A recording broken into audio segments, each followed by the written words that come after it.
지난주 살짝 눈발이 쳐가지고 제가 인사를 준비했습니다.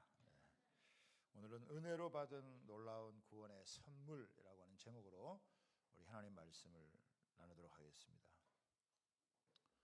제가 신학교 다닐 때 우리 교육학 교수님이 계셨는데 매번 똑같은 내용을 계속 여러분 가르치는 거예요. 학교 다닐 때는 그게 참 싫었어요. 저 교수님은 뭐 다른 게 없나. 매번 저렇게 똑같은 것만 반복해서 가르치시나. 세월이 지나고 나서 그 교수님의 강의만 생각이 납니다. 그분이 진짜 교육학자라는 것을 제가 깨닫게 되어졌어요. 여러분, 바울 사도가 계속 반복적으로 가르치는 게 있습니다. 그게 뭐냐면 우리는 믿음으로 의롭다함을 받는다. 우리는 믿음으로 구원을 받는다라고 하는 것입니다. 그러니까 로마서의 대주제는 구원이에요. 이 구원은 우리 신앙의 핵심이고 우리 인생의 가장 궁극적이고 근본적인 문제입니다. 평소에는 이렇게 먹고 살기 바쁘느라고 이렇게 잘 생각하지 않았을지 모르지만은 인생의 결정적인 순간이 찾아오면은 구원의 문제는 우리 인생의 본질적인 문제가 되어지는 것입니다. 이 문제가 해결된 사람과 그렇지 않은 사람의 인생은요 완전히 다를 수밖에 없어요. 구원의 핵심, 이것은 믿음으로 의롭다함을 받는 이신칭의 교리입니다. 이신칭의 믿음으로 의롭게 된다. 바울은 이걸 계속해서 여러분 반복해서 강조를 하고 있어요. 사실 이 교리는 교회 역사를 보면은 사탄에 의해서 공격을 많이 받았습니다. 로마 가톨릭에 의해서도 그렇고요. 특별히 행위를 강조하는 유대인에게 믿음으로 의롭게 된다라고 하는 것은 참 믿기 어려운 것이었습니다. 그러나 의롭게 여기시는 칭의만이 하나님과의 관계를 새롭게 회복하는 출발점이다라고 하는 것입니다. 그래서 성경이 말하고 있는 바가 무엇인지를 우리는 분명하고 또 확실하게 알아야 우리가 이 세상에서 흔들리지 않고 굳건한 믿음 가운데 여러분 승리할 수 있습니다. 그래서 오늘 이 본문이 주는 말씀을 통해서 하나님께서 우리에게 주시는 은혜가 무엇인지 살펴보도록 하겠습니다. 바울은 지금 3장까지 모든 사람이 죄인이다 라고 하는 것을 이야기를 했고, 사람이 좀 착하다고 또 사람이 종교적으로 신실하게 생활을 한다고 해가지고 구원받는 게 아니다. 오직 예수님을 믿는 그 믿음으로 구원을 받는다 라고 하는 것을 이야기를 했습니다. 그러면서 구약의 중요한 두 인물을 이제 예를 드는 거예요. 아브라함, 다윗. 구약에서는 행위를 통해서 구원을 받고 신약에서는 믿음을 통해서 구원을 받느냐? 구약에서 구원받는 방법이 있고 신약에서 구원받는 방법이 있느냐? 그렇지 않다는 거예요. 구약이나 신약이나 믿음으로 구원받는 것은 똑같다라고 하는 것을 믿음의 조상 아브라함을 통해서 또 율법의 시대에 살았던 대표적인 성군 다윗을 통해서 우리에게 입증을 하는 것입니다. 그러니까 성경을 똑같이 읽어도 성경을 잘못 해석하면은 잘못된 믿음의 길을 가는 것이죠. 그래서 성경을 어떻게 바르게 해석해야 되고 또 보고 읽어야 되는지를 바울 사도는 우리에게 똑똑하게 알려주고 있다라고 하는 것입니다. 그래서 오늘 두 가지를 살펴볼 텐데요. 첫 번째, 아브라함은 행위로나 할례로 또 율법으로 구원받지 않았다라고 하는 것입니다. 것입니다. 바울 사도는 믿음으로 의롭다 함을 얻어 구원받는 것을 그 아브라함의 예를 들어서 사용하는데, 유대인들은 구약의 인물 중에서 아브라함보다 더 큰 자가 없다 이렇게 생각을 했습니다.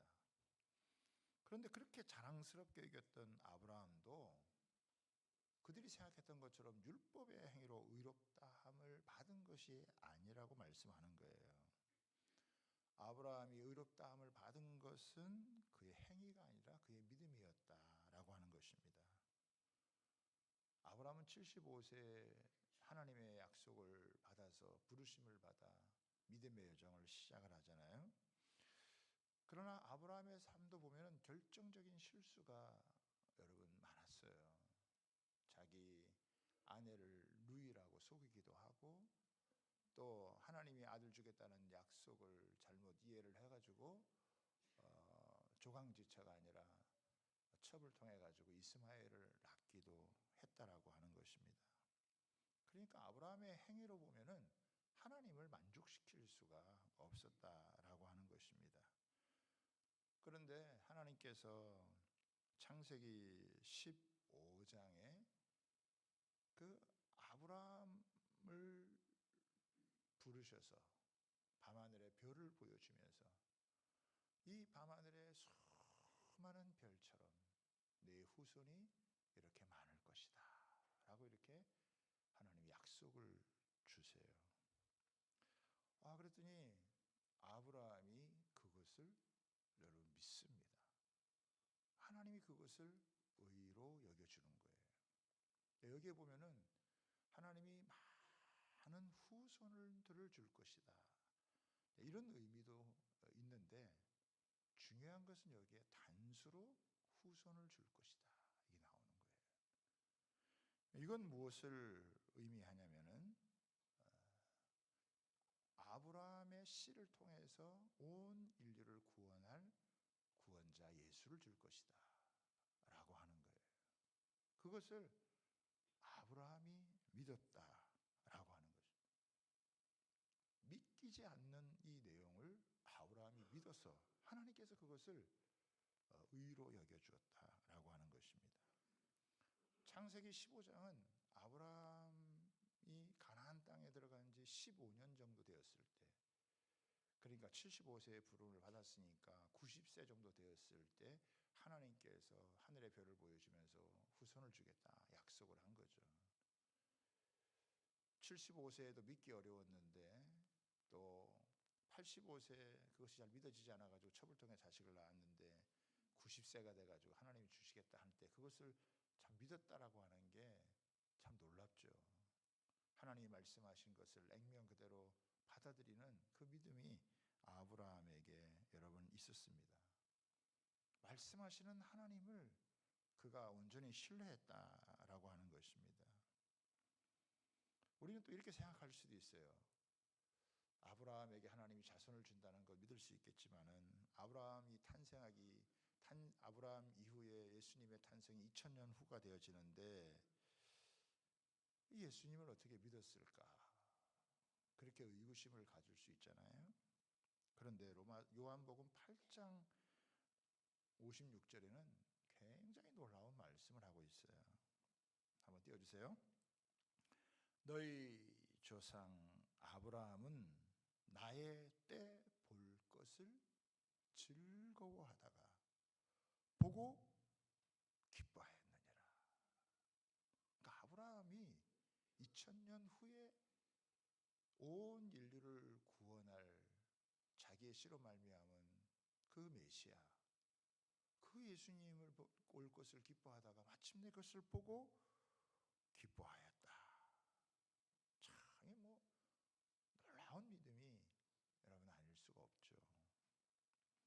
갈라디아 3장 16절에는 이렇게 또 이야기를 하고 있습니다. 이 약속들은 아브라함과 그 자손에게 말씀하신 것인데 여럿을 가리켜 그 자손들이라 하지 아니하시고 오직 한 사람을 가리켜 내 자손이라 하셨으니 곧 그리스도라. 그러니까 자기에게 많은 자손을 주는 것 정도로 끝나지 아니하고 그 자손을 통해서 한 자손 예수 그리스도를 통해서 온 인류를 구원하시는 그 하나님의 놀라운 구원의 역사, 그것을 바라보고 그것을 듣고 믿었다라고 하는 거예요. 하나님은 이 믿음을 굉장히 귀히 여기셨고 그래서 그것을 의로 여기셨다라고 하는 거예요. 또 유대인들이 강조하는 게 또 하나 있죠. 그게 뭐냐면 할례라고 하는 것입니다. 하나님의 백성된 표지가 뭐냐? 할례하는 거예요. 유대인들은 할례가 마치 구원의 조건이 될 수 있는 것처럼 말하지만은 아브라함이 할례를 받은 것은 의롭다함을 받은 10년이 지난 다음에 할례를 행한 거예요. 그러니까 100세의 아들 이삭을 낳는데 이삭을 낳기 직전에 할례를 받은 거니까 의롭다함을 먼저 받고 나중에 할례를 여러분 받은 거예요. 이게 우리가 세례하고도 비슷한 건데 내가 세례받았기 때문에 구원받았다 이게 아니고 구원받은 은혜가 있기 때문에 우리가 세례를 통해서 그것을 입증하는 거예요. 아멘입니까? 그러니까 이미 믿음으로 의로워졌고 믿음으로 구원받은 게 이게 앞서는 것이지 할례라고 하는 게 앞설 수 없다라고 하는 걸 얘기하는 거예요. 더 나아가서 아브라함이 살 때는 율법이 없었습니다.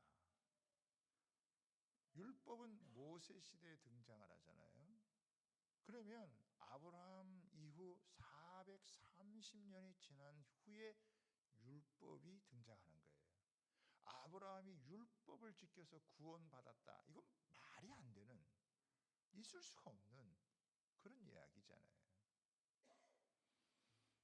그러니까 아브라함이 후손의 복을 받았든지 아브라함이 가나안 땅을 여러분 차지하는 복을 받든지 간에 그것은 약속하시는 하나님의 말씀을 믿었기 때문이라고 하는 거예요.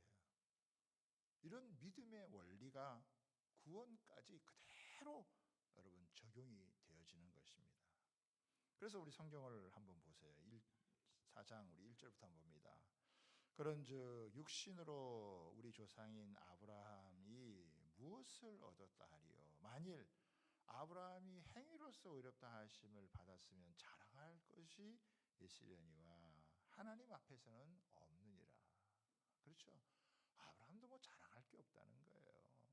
자기가 무슨 의로운 행위를 해서 흠없이 잘 살아서 의롭게 된 게 아니라 하나님 앞에서는 허물투성이요 부족한 것뿐이었다라고 하는 것이에요. 그런데 3절에 성경이 무엇을 말하느냐?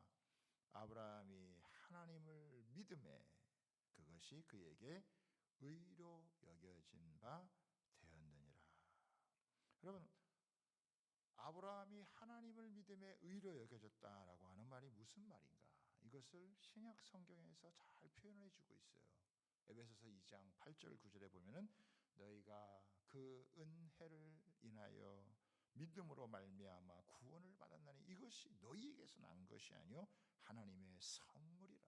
행위에서 난 것이 아니니 누구든지 자랑하지 못하게 함이라. 그러니까 우리가 구원을 받은 그 근거가 뭐냐? 하나님의 은혜다라고 하는 것입니다. 믿음이라고 하는 것은 하나의 통로예요. 믿음도 사실은 우리에게서 난 것이 아니라 하나님이 선물로 우리에게 주신 것이다. 그래서 누구든지 하나님 앞에서 자랑할 것이 없다라고 하는 거예요. 내가 믿어서, 내가 믿었기 때문에 이렇게 구원받고 그게 아니라는 거예요. 믿음이라는 것도 하나님께서 우리에게 선물로 주셔서 우리가 믿게 되었다라고 하는 거예요. 여러분 지금도 보면 믿고 싶어도 믿어지지 않아가지고 못 믿는 사람들이 많아요. 그런데 참 우리에게는 웬 은혜인지 그냥 이 사실이 믿어지는 거예요. 예수님이 나 위해서 내 죄를 짊어지고 십자가에 죽어주셨고, 그 예수님이 다시 부활하여 살아나셔서 내가 그 예수를 믿음으로 내 모든 죄가 사해지고 내가 하나님의 자녀가 되어지고, 내가 이 땅에서 믿음을 갖고 살아가다가 영원한 구원의 은혜를 누리게 되어지는, 이게 믿어지는 것 자체가 큰 은혜요 축복인 줄 여러분 믿으시기를 바랍니다. 이게 믿어진 거예요. 이게 얼마나 이 기적 같은 일이다라고 하는 것입니다. 어떤 사람은 교회를 다녀도 이게 도대체 믿어지지가 않아가지고 믿지를 못하는데, 우리는 웬 은혜인지, 이게 그냥 믿어져가지고 하나님이 우리를 설복하셔서 우리가 그냥 이것을 믿고 그냥 감사하게 된다라고 하는 것이 얼마나 큰 은혜인지 여러분 모르겠습니다. 구원의 은혜라고 하는 것이 나의 믿음에 근거한 것이 아니라 하나님의 그 십자가 사랑, 그 부활의 능력 가운데 주어진 것이다.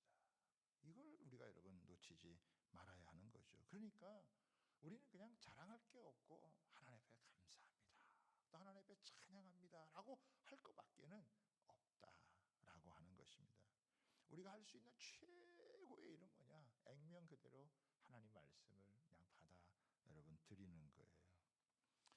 어떤 사람은 내가 교회도 다니고 예배도 드리고 헌금도 드리고 봉사도 하고 수고도 해서 내가 의롭게 되고 구원받았다 이렇게 여러분 생각할 수 있지만 그건 착각이에요. 자칫하면 그게 자기 의가 되어질 수 있고, 겉으로 보면은 굉장히 매력적일지 모르지만은 그것은 십자가를 거스리는 삶이다. 오히려 하나님께서 내게 거저 이 믿음으로 주시는 구원의 은혜 때문에 감사해서 우리가 예배도 드리고 주일도 지키고 헌금도 하고 봉사하는 것이지, 내가 이만큼 헌금했고 내가 이만큼 봉사해서 구원받는다 그러면 그게 자기 의가 되고 자기 교만이 되는 건 아니겠습니까? 그러니까 오늘 본문이 계속 강조하는 게 뭐냐? 우리의 행위, 우리의 상태는 구원에 전혀 영향을 주지 않는다라고 하는 것입니다. 내가 아무리 철석같이 믿는다고 해도 그 확신의 근거가 성경에 근거하지 않으면은 헛된 거예요. 여러분, 우리가 요즘 보면 비밀번호 이렇게 좀 많이 쓰잖아요. 비밀번호 많이 사용하는데 그 비밀번호 한자라도 틀리면 어떻게 해요? 그 열리지가 않아요. 들어갈 수가 없어요. 마찬가지로 성경이 말하는 걸 그대로 믿어야지, 뭐 잘 믿다가 하나 잘못된 거 탁 해도 이거 소용이 없다라고 하는 것입니다. 구원이라고 하는 것은 우리 편에서 고안해낸 것이 아니고 하나님 편에서 마련해 주신 은혜의 선물인 줄 여러분 믿습니다. 그 구원의 길을 바울 사도는 계속해서 반복적으로 그리고 우리에게 집중적으로 이걸 알려주는 거예요. 그렇기 때문에 이 로마서가 우리로 하여금 참된 구원의 이 은혜, 참된 구원의 확신, 이것을 가질 수 있도록 도와주는 것입니다. 그러니까 하나님이 제시하는 이 방법을 정확하게 알아야 되는 거예요. 유대인들이 그토록 자랑하는 아브라함, 너희가 말하는 그 조상인 아브라함도 믿음으로 의로움을 받았고 믿음으로 구원을 받은 것이다 라고 하는 것을 아주 분명하게 이렇게 이야기를 하는 거죠. 자기의 행위, 무슨 할례를 받았다, 율법을 지켰다, 그런 게 아니다 라고 하는 것을 아주 선명하고 분명하게 다시 한번 여러분 얘기를 하는 거예요. 자, 두 번째, 다윗은 하나님의 은혜로 허물을 덮어주었기에 의롭게 되었습니다 라고 하는 것입니다. 시편 32편은 다윗이 간음죄와 살인 교사죄를 짓고 난 뒤에 철저하게 고통당하는 모습을 생생하게 묘사하고 있습니다. 죄가 얼마나 무서운 영향력을 미치는지, 뼈가 쑤시고 살갗이 다 들어가는 고뇌 가운데 불면의 밤을 보내며 괴로워했습니다. 시편 32편 3절 4절에는 내가 입을 열지 아니할 때 종일 신음함으로 내 뼈가 쇠하였도다. 주의 손이 주야로 나를 누르시오니 내 진액이 빠져서 여름 가뭄에 마름같이 되었나이다. 나단 선지자가 다윗의 죄를 지적하여 해결하기 전까지 다윗은 그야말로 지옥 같은 여러분 삶을 살았습니다. 죄로 인한 죄책감, 수치감에 말할 수 없는 스트레스 가운데 살았어요. 죄를 끌어안고 살아가는 삶이 얼마나 영혼이 메마르는 삶인지 모릅니다. 인간의 죄 문제는 존재의 밑바닥에서 불안과 두려움을 끌어안고 옥죄어 살아가게 하는 비참한 인생이에요. 죄라는 것은 감추면 감출수록 그 죄에 사로잡혀서 여러분 인생이 망가지는 것이고 고통 가운데 신음하며 헤어나올 수가 없다라고 하는 것입니다. 다윗이 이렇게 죄 때문에 괴로워하고 신음하다가 문득 여러분 하나 깨달은 진리가 있어요. 그게 뭐냐? 자기가 아무리 죄에서 벗어나 해결하려고 해도 이것이 해결할 수 없고 하나님이 이 죄를 용서해 주셔야 참된 평안을 얻는다라고 하는 것을 이거를 깨달은 것입니다. 여러분 7절을 보세요. 7절에 보면 이렇게 나오죠. 불법이 사함을 받고 죄가 가려짐을 받는 사람은 복이 있고. 여러분 복이라는 게 뭐라는 거예요? 분명히 자기에게 허물이 있고 잘못이 있는데 그 허물의 사함을 받고 죄의 가리움을 받게 되어진다라고 하니, 아니 죄가 있지만 그 죄를 죄로 여기지 아니하고 죄를 가려준다라고 하는 것입니다. 여러분 자기에게 죄가 없다 이렇게 생각하는 사람도 참 문제가 많은 사람이지만 자신은 죄가 많아가지고 하나님 앞에 도저히 나올 수 없다라고 생각하는 사람도 여러분 더 심각한 여러분 문제를 끌어안고 여러분 있는 거예요. 제가 알고 있는 어떤 분도 자기는 죄 많아가지고 교회 예배당에 올 수가 없다라고 하는 거예요. 무슨 낯짝이 두꺼워가지고 자기가 죄가 있는데 교회당에 가서 예배드리냐라고 하는 거예요. 굉장히 겸손한 것처럼 보이지만 사실은 교만한 사람이에요. 그러면 자기가 그 죄를 해결하고 하나님 앞에 나올 수 있겠습니까? 에? 어떤 사람은 술 끊으면 교회 나온다 그러더라고요. 못 끊어요. 담배 끊으면 교회 나온다 그러더라고요. 못 끊어요. 술 마셔도 괜찮아요. 담배 펴도 괜찮아요. 교회 나오는 거예요. 하나님은 다 받아주세요. 은혜 받다 보면 술도 끊어지고 담배도 끊어지는 거지. 술 끊고 담배 끊고 교회 나오려면 뭐 자기 올바른 행실, 내가 나갈 만하게 될 때 나간다. 평생 못 나오는 거죠. 여러분 자기가 죄가 많다는 걸 알고 하나님 앞에 나오는 게 겸손한 거예요. 아멘입니까? 네. 그러니까 다윗도 아브라함처럼 믿음으로 의롭다함을 받은 사람이에요. 이게 칭의라고 하는 것입니다. 칭이라는 게 뭐예요? 죄인이 의인 되었다는 뜻인데 의로움이 없는 우리를 하나님이 그냥 의롭게 여겨주시는 거예요. 칭이라는 것은 법적인 용어예요. 우리가 분명히 죄인인데 이제는 죄인이 아니라 의인이다라고 하나님께서 법정에서 선포를 해주는 거예요. 대법원에서 결정을 내주는 거예요. 우리 옆 사람 한번 인사할까요? 당신은 예수 그리스도 안에서 의인입니다 라고 이렇게 그래요. 째려보면서 하면 안 돼요. 흘겨보면서 안 돼요. 아이고 니까짓 게 뭐 이러면 안 된다라고 하는 거예요. 이거 하나님이 다 가려주시고 하나님이 다 용서해 주시고 죄가 있음에도 불구하고 그 죄를 죄로 여기지 아니하시고 예수님께서 다 죄를 받으시고 우리는 그 예수님 안에서 의인이다라고 하는 거예요. 물론 이거는요 신분상의 의인이에요. 그러니까 신분의 의인이 된 거예요. 아직 우리들의 생활은 신분에 걸맞는 삶을 아직 살지 못할 수 있어요. 이제 그 신분에 걸맞는 삶을 배워가는 것입니다. 그래도 어떻게 해요? 하나님은 우리를 의인 삼아주시고 그 의인 삼아 주신 우리가 그 신분에 걸맞는 삶을 살아가도록 이끌어 주신 줄 여러분 믿으시기를 바랍니다.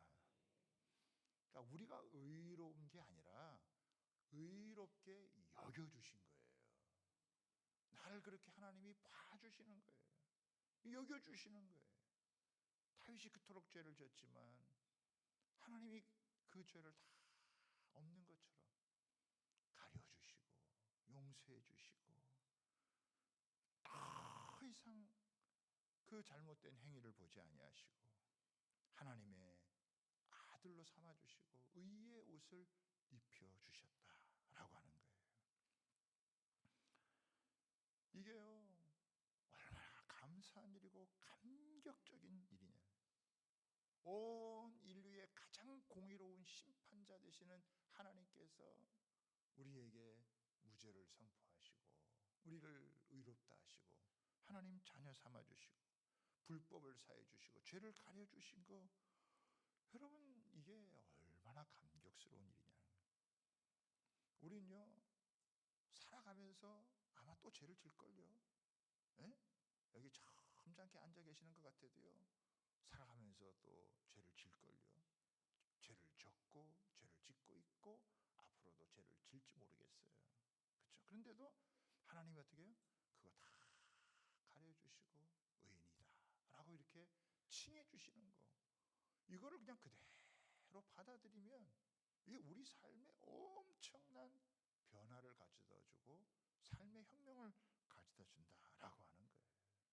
이게 뭐 내 기분 따라서 내가 조금 잘하면 그렇게 되고 잘 못하면 그렇게 안 되는, 그게 아니라 하나님의 아들 예수 그리스도의 그 십자가에 흘리신 그 보혈의 피로 말미암아서 우리를 얼마나 이것을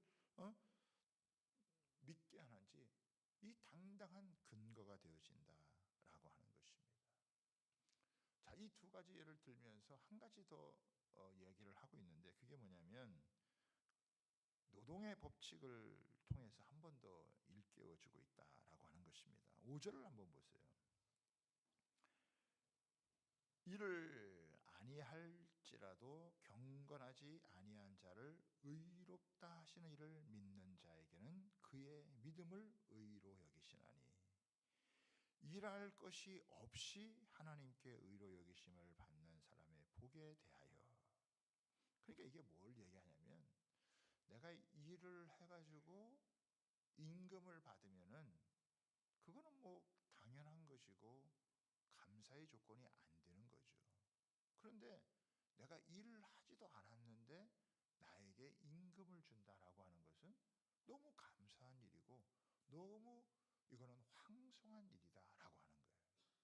마찬가지로 우리가 무슨 의롭게 될 만한 일을 하지 않았음에도 불구하고 하나님이 우리를 의롭게 여겨주는 것은 너무나 감사한 일이고 너무나 황송한 일이다라고 하는 것입니다. 여러분, 우리가 살아가는 세상은 여러분 공짜라는 게 없어요. 세상은 철저히 계산적이에요. 누군가 나에게 사랑을 베풀어도 그것은 언젠가는 갚아야 될 빚처럼 여겨질 때가 많고요. 은혜가 아니에요. 그러나 하나님은 새로운 방식, 전적인 이 은혜의 방식으로 하나님께서 이 구원의 역사를 베풀어 주셨다라고 하는 것입니다. 우리가 한 것이 하나도 없는데 하나님께서 우리에게 이 구원의 은혜를 주시는 것, 이건 우리에게는 큰 선물일 수밖에 없고 그 선물을 받아들이는 사람에게 그것을 믿음으로 의롭게 여기신다라고 하는 것입니다. 이건요 우리가 신앙생활함에 있어서 너무나 여러분 감사한 것이 아닐 수가 없어요.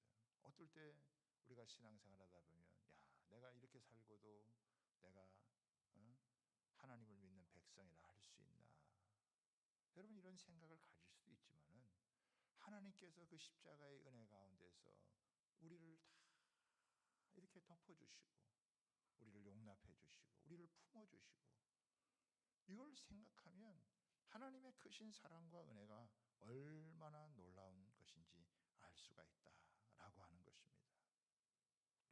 우리가 의로운 일을 해서 의로워지는 것이 아니라 하나님께서 제시하시는 그 의를 믿음으로 받아들여서 의롭게 되어 구원을 받는 하나님의 놀라운 선물을 받게 되어지는, 정말 우리는 하나님 앞에서 돌아보면 죄인일 수밖에 없지만, 그래 나는 죄인일 수밖에 없습니다. 그런데 그런 나 같은 죄인을 위해서 예수님이 십자가에 죽어주셔서 내 죄를 대신해 주시고 나를 의롭게 만들어 주셨습니다. 이거를 하나 붙들고 살아가는 게요, 얼마나 큰 은혜인지 알 수가 여러분 없습니다. 아브라함은 이 은혜를 누리고 살았다는 거예요. 다윗도 이 은혜를 하나님 앞에서 누리고 살았다라고 하는 거예요. 여러분 잘 보세요. 인간은요, 자기가 조금 잘하잖아요. 얼마나 교만해지는지 몰라요. 또 인간이 조금 자기가 못해 보세요. 남들보다 뒤떨어지거나 잘못하거나 실수하지, 그러면요 철저하게 또 절망하고 좌절하는 존재예요. 그런데 이 은혜를 다 우리가 가슴에 받으면 어떻게 됩니까? 교만해질 수가 없어요. 자랑할 수가 없어요. 하나님 앞에 내세울 곳이 없어요. 내가 받은 구원의 이 은혜가 내가 뭘 잘해서 얻은 것이 아니라 하나님이 믿음으로 말미암아 선물로 준 것이니까 우리는 감사하게 돼요.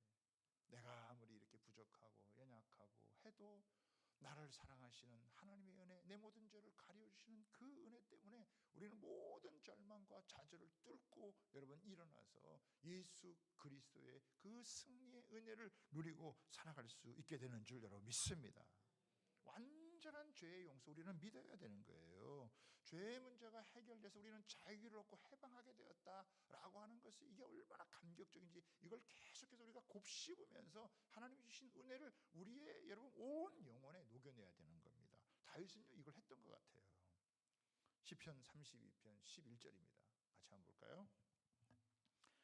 같이 한번 여러분 읽어보겠습니다. 시작. 너희 의인들아 여호와를 기뻐하며 즐거워할지어다. 마음이 정직한 너희들아 다 즐거이 외칠지어다. 여기 보면은 다윗이 너희 의인들아 그렇게 얘기할 수 있는 그런 형편이 아니잖아요. 자기 입장에서 생각하면 너희 의인들아, 자기를 포함해서 그 의인들아 사람들 앞에 다 얘기할 수 있는 거예요. 그런데 이제는 자신의 시선이나 자신의 시각으로 하지 않고 그 불법을 사해 주시고 죄를 가려 주시는 하나님의 은혜 때문에 너희 의인들아 여호와를 기뻐하며 즐거워할지어다. 마음이 정직한 자들아 다 즐거이 외칠지어다. 자기 죄를 고백하고 자기 하나님 앞에서 그것을 내려놓는 사람들, 그 사람들 정직한 사람들 아니에요. 그걸 감췄을 때는 그렇게 신음했지만은 그것을 솔직하게 하나님 앞에 내려놓을 때는 이제는 그 죄의 가림을 받고 허물의 사함을 받으면서 하나님 주신 그 영혼의 기쁨이 얼마나 큰지, 그렇게 우리를 사랑하시고 우리에게 은혜 베풀어 주시고 구원을 주시는 그 하나님 여호와를 기뻐하고 즐거워하고 그 하나님을 찬양하며 외칠지어다라고 이야기를 하는 거예요. 이 죄의 짓눌림에서 벗어나니까 얼마나 그 영혼의 즐거움이 있는지, 우리에게 주신 이 자유가 얼마나 복된 것인지 이 은혜 위에 은혜라고 하는 것을 알게 되어지면서 그 영혼이 춤을 추면서 노래를 하는 거예요. 요즘 우리 사사기 묵상하고 있잖아요. 여러분 죄짓고 또 돌이켰다가 고난을 겪고 시련을 겪다가 하나님 앞에서 엎드려서 살려달라고 하나님이 또 사사를 보내주시고 구원해주시고, 그러다가 조금 괜찮을 만하면 또 죄를 짓고 또 좀 괜찮아졌다가 또 죄를 짓고, 그래도 하나님은 내가 인마 한두 번 용서해 준 것도 아닌데 더 이상 이렇게 하지 않으시고 계속 사사를 보내주셔가지고 여러분 그들을 살려주시고 구원해 주시는 이런 모습을 보면 하나님의 은혜가 얼마나 크고 놀라운지를 우리에게 여러분 보여주는지 여러분 알 수가 없습니다. 여러분 하나님이 우리 용서해 주지 않으시면, 하나님이 우리 용납해 주지 않으시면 우리는 아무런 소용이 없어요. 그런데 십자가에서 이루어진 이 놀라운 하나님의 의를 우리에게 입혀 주셔서 이제 은혜로 여러분 우리를 의인 삼아 주시고 구원의 은혜를 베풀어 주시고 그 은혜를 가지고 세상을 이기는 하나님의 사람으로 만들어 주신 줄 여러분 믿습니다. 아브라함이 이 행복을 누렸고 다윗도 이 행복을 누렸고 우리는 예수 그리스도 안에서 아브라함과 다윗이 누렸던 그 행복보다 더 큰 행복을 여러분 누리며 살기를 원하시는 것이 하나님의 뜻인 줄 믿으시기를 바랍니다. 죄로 인해서 가로막혀 있던 모든 어둠들이 벗겨지게 되어지고 광명한 주의 빛이 일하면서 나 자신이 너무나 돌아봐도 부족한 존재이지만 그런 나를 사랑하시는 하나님의 은혜 때문에 내가 다시 자신감을 회복하게 하고 담대함을 갖고 용기를 가지고 살아갈 수 있다라고 하는 거. 여러분, 그러니까 우리가 이런 은혜를 알면 하나님 앞에 나와서 찬양하고 감사하고 하나님의 영광을 돌리지 않을 수가 없다라고 하는 거예요. 이 은혜를 조금이라도 깨닫는 사람은 조금 힘들고 어려워도 그 하나님께서 나에게 이렇게 은혜를 베푸시고 나를 구원하시고 나를 천국 백성 삼으시고 믿음으로 말미암아 구원의 선물로 주시는 이 은혜를 내가 여러분 가슴속에 담기만 하면 우리는 세상을 이기는 하나님의 백성으로 살아갈 수 있게 되어주는 줄 여러분 믿습니다. 선물로 주시는 이 놀라운 구원의 은혜만 있으면요 절대 교만해질 수도 없고 좌절하거나 절망하거나 자기를 비하하지 아니하고 우리 한 사람 한 사람 당당하게 이 세상을 살아갈 수 있는 줄 믿습니다. 저는 그런 은혜를 우리 모든 성도들이 이것을 충만하게 누리고 정말 뼛속까지 녹여내고 우리 영혼의 세포 하나에까지 녹여내어서 복음으로 말미암아 춤추는 인생 노래하는 그런 인생이 되어지기를 주님